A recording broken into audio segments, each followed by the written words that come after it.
Hello, Patrick Fahy here with another Rugby World Cup podcast. So today's the big day, the first game kicking off in Japan between the host Japan and Russia. So just before the tournament kicks off, I thought I'd go through and preview each of the pools. So what I've done is gone through and had a look at all of the teams that are competing and given my picks for who I think will finish first and second in each pool and then go on through to the quarterfinals. So here we go. We'll start off with Pool A, which includes Ireland, Scotland, Russia, Samoa, and the hosts Japan. And that is also the pool in which the tournament opener will be played between Japan and Russia on Friday night at the Tokyo Stadium. That it should be a good way to start the tournament for the hosts because you would think that they are certainly the favourites in that one against Russia. So taking a look at this pool, we've of course got Ireland, who, as a lot of you will know, are currently number one in world rugby. Obviously, the ranking system doesn't go just on being able to win the World Cup. So just because they're number one doesn't necessarily going to mean that they are the favourites or will win this tournament. But looking at this pool, you'd certainly have your money on them to finish on top and have a good chance of doing well in this World Cup. What's interesting about Ireland is they haven't traditionally been the strongest of performers at the Rugby World Cup, despite having very strong sides in previous tournaments. So they've actually only ever made it as far as the quarterfinals. So yeah, they probably carry a tag of not performing as well when it comes to World Cups. So, but going in as world number one, you'd have to think that maybe this is finally their time to turn that around and show that they really can be. That they really are the top side in world rugby. Speaking of those rankings, it was put to me last week that it's hard to fathom how you can be number one without having beaten the All Blacks. Whether the rankings say it or not would be considered the top international team, and also that you can be number one without actually having won the World Cup. Having that ranking isn't going to count for a lot if you don't then go on to actually win the World Cup. But yeah, if we're taking a look at Ireland's recent form, they won the Six Nations tournament last year and, of course, defeated the Wallabies in the 3 Test series in Australia. So, their form looks quite strong going in, finishing third in the Six Nations this year. So probably not as well as they would have liked. So I would imagine, so they would certainly go into this with a bit of a point to prove. So I think you could say that Ireland will be the favourites to finish on top of the table in this one.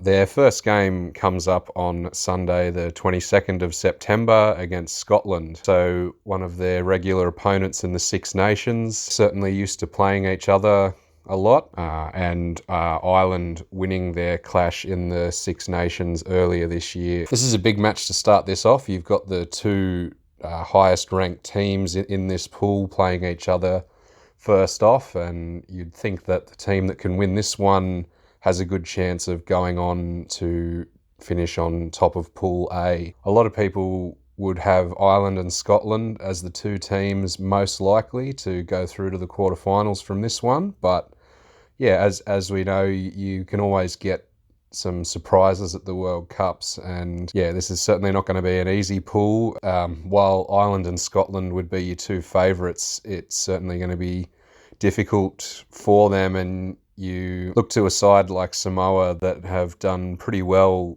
at the World Cups over the years, and also Japan, who have never quite managed to make it through to the quarterfinals, but came really close in 2015. They actually won 3 out of their 4 games and even beat South Africa. So and it was only on bonus points that they didn't end up going through there. So yeah, they're really starting to become more of a force in world rugby, and if there was ever a time that they can sort of that they might be able to rewrite history and make it through to the quarterfinals, then surely then having the World Cup in their own backyard is as good a time as any. So I wouldn't discount them either. So Scotland haven't had the same amount of success as some of the other Six Nations teams. So the last time they won that tournament was back in '99 when it was still the Five Nations. Scotland had a disappointing year in the Six Nations with just the one win against Italy. So form hasn't been as strong as Ireland in the lead up to this. But yeah, if you're looking back at their performance in the World Cup, although they haven't been a team up there playing in the final, yeah, if you look at their performances in the World Cup, they've made it through to the quarterfinals on all but one occasion, which was back in New Zealand in 2011, where they finished third in their pool. So yeah, looking back, they generally do make it through to the quarterfinals. Haven't had haven't had much luck going further, but yeah, you'd have to think they are a good shot at going through in this one. Then we've got the host Japan, who are ranked number 10 in the world at the moment. Looking at Japan, they've played in every single World Cup. They're the top rugby country in Asia by quite a long way. They certainly seem to be improving on the world stage with the inclusion of the Sunwolves in Super Rugby in recent years. They're certainly capable of being able to get a win against some of those bigger countries. I think it'd be a great story if they are able to qualify with hosting the World Cup for the first time, but might just be a little bit too much to ask, unfortunately. But it will certainly be interesting to see how they do. Yeah, they'd definitely be the favourites against Russia and would be in with a chance against Samoa. So yeah, we'll have to see how they go. Yeah, then we've got Samoa, who have also had a history of doing pretty well in the World Cups, going back to their first appearance in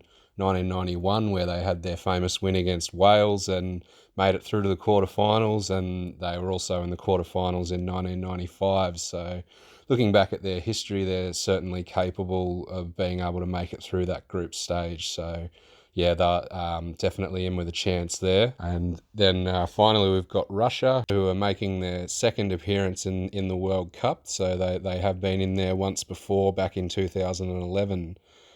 So they were a little bit fortunate to actually get through in the qualifiers. Romania had actually qualified, but were later removed due to some issues around eligibility of their players during the qualifying tournament. So yeah, they took the place of Romania there, but they are ranked in the top 20 in the world. Yeah, certainly deserving of a chance to participate. I don't think we're going to see any big surprises from Russia. I'd say that they will lose all of their pool games in this tournament, but it's certainly good for them to have another opportunity to play at this level and see how they go. So that's Pool A. So my tip is that we'll see Ireland and Scotland go through to the quarterfinals, but it should be a very close one, and we might see an upset or two in there as well. So should be very interesting to see how that one pans out. Okay, so moving over to Pool B, we have New Zealand, South Africa, Italy, Namibia, and Canada in this one.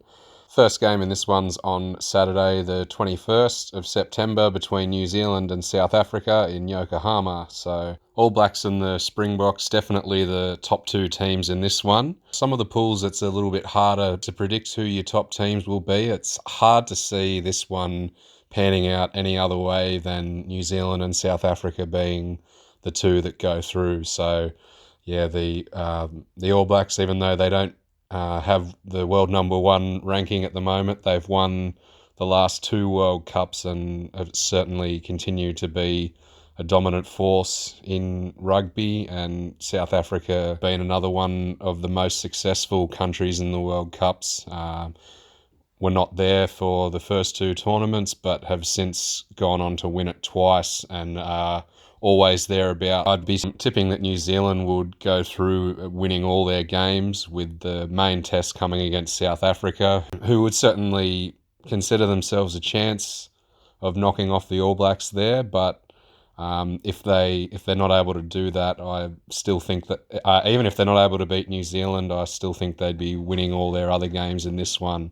Having a look at the other teams in there, Italy, who of course play in the Six Nations but don't have a very strong record in there, usually not quite able to match it with the other top teams in Europe. And I think it's got to go back to 2016 for the last time that they actually beat another one of the teams in the Six Nations. So, and looking at their history in the World Cup, again, they've been there for all of them, but they've never been able to get past the pool stage. It's hard to imagine that coming up against South Africa and New Zealand, this is going to be the time that they'll be able to break that drought. I don't think it's looking great for them in terms of being able to make it past the group stages. Namibia and Canada, they should get a couple of wins there, but can't see them doing any better than third in this one. And then we've got Namibia and Canada. Namibia has played in every World Cup tournament since 1999. Unfortunately, in all of those, they're yet to actually win a game,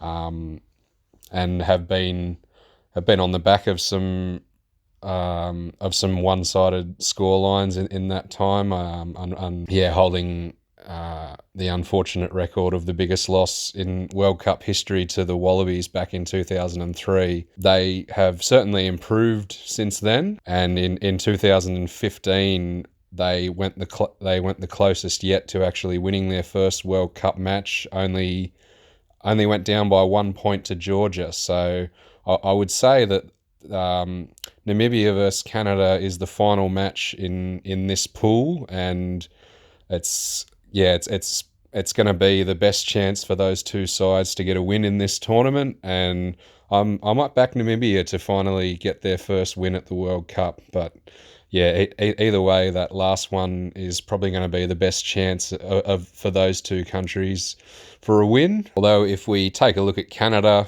they seem to have dropped off a bit in more recent years, but certainly seem to be stronger in some of those earlier tournaments. And I think they actually hold over Italy is making it through to the quarterfinals, which they did back in 1991, but haven't been as strong in recent years. So like I said, that game with Namibia is going to be their best chance for getting a win, but not expecting any big surprises from Canada in this one, unfortunately.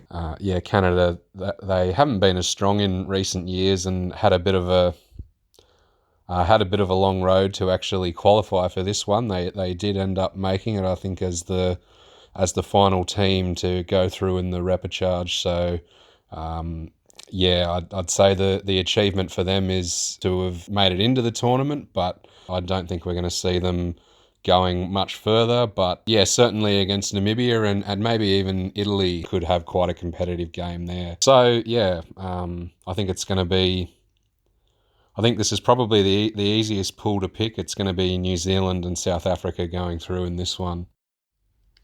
Now, if Pool B was the easiest one to pick, then Pool C is definitely the toughest one. So here we've got England, France, Argentina, United States and Tonga.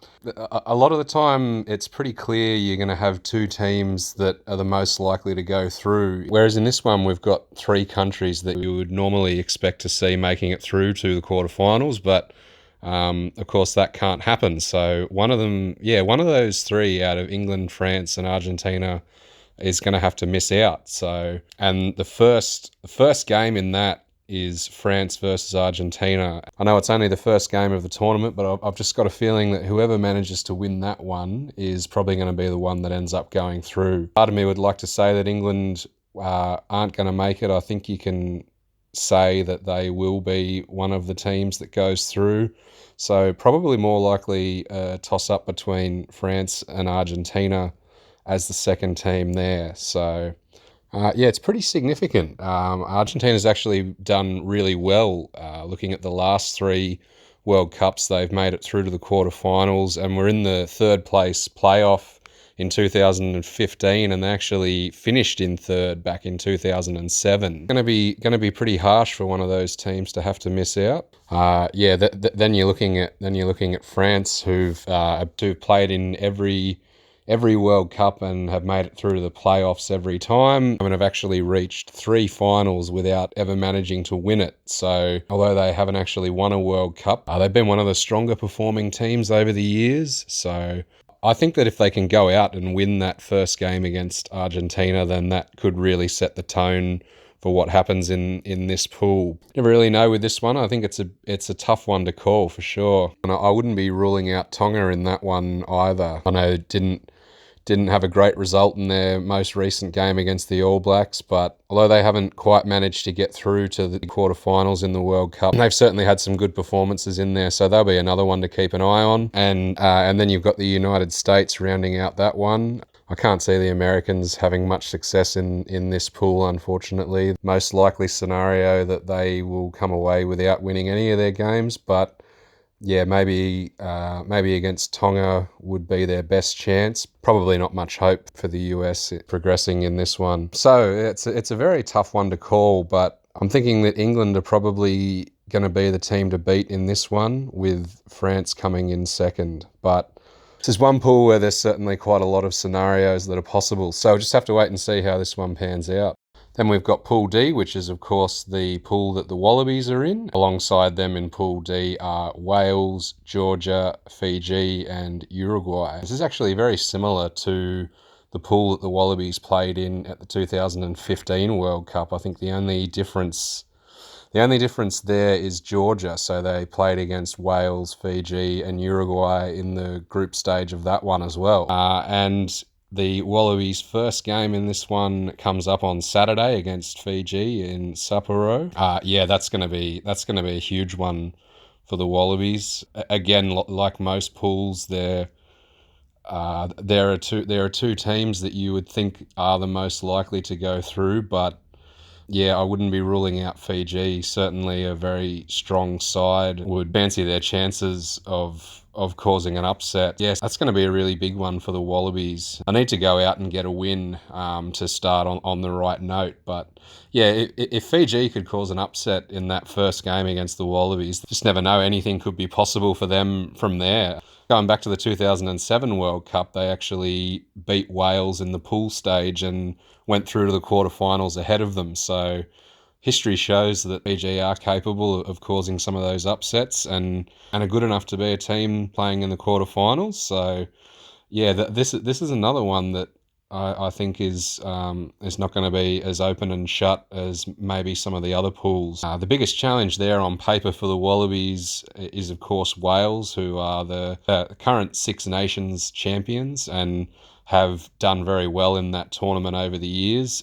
Again, like Ireland, they don't have the strongest record when it comes to the World Cup. Their best finish is third place way back in the first tournament in 1987, and despite having been one of the top ranked nations in rugby, they've never really been able to be a major threat in the World Cup. So I'm sure most Welsh fans will tell you that this could be the year that they turn things around, but for what it's worth, history's certainly not on their side. But they've actually been knocked out in the pool stages on 3 occasions at the World Cup. So, like I said, actually got beaten by Fiji in 2007, and that year Fiji made it through to the quarterfinals. So, just never know what might happen there, but I think certainly the way they've played this year and recently beating Ireland in their most recent hit out before the World Cup all bodes pretty well for them. So I think you'd have to say that Wales and the Wallabies will be the 2 favourites to go through, and that the clash, from a Wallabies point of view, the clash with Wales is going to be the toughest. But I don't think I'm being too optimistic in saying that. I think the Wallabies can win all their games and finish on top of this one. Obviously, there's been some ups and downs for Australian rugby recently, and some of our results in the last few years haven't been the greatest, but at the World Cup we've always done pretty well. Australia, one of 3 countries to have won the tournament twice. So looking back to 1991 and 1999. And in addition to the 2 World Cup wins, Australia has also finished runners-up twice in 2003 and in the most recent World Cup in 2015. So I'm feeling pretty confident that the Wallabies will have a good tournament. With it being 20 years since they last brought home the World Cup, I think they're due. So we'll wait and see what happens there. But it's certainly one of the tougher pools in this tournament. Having a quick look at the other teams, you've got Georgia, who, while they're not world beaters, they're certainly not pushovers either. I think there's even a suggestion that they should replace Italy in the Six Nations tournament. So they might do quite well in this one. Yeah, may not get a lot of wins, but will certainly be a tough opponent for the Wallabies. You'd expect them to get the win against Uruguay, who are no strangers to the World Cup, but this will be the 4th time that they've been in it. I think the big achievement for Uruguay is that they've actually qualified, so they can certainly be proud of that. And they'll enjoy the opportunity to get to play at this level. But yeah, I can't see a lot of success for them, so it's probably most likely that they'll finish on the bottom of this one. But yeah, certainly going to be an interesting pool, and obviously with the Wallabies being a part of that one, obviously going to have a lot of interest in this one and hoping that the Wallabies can do well.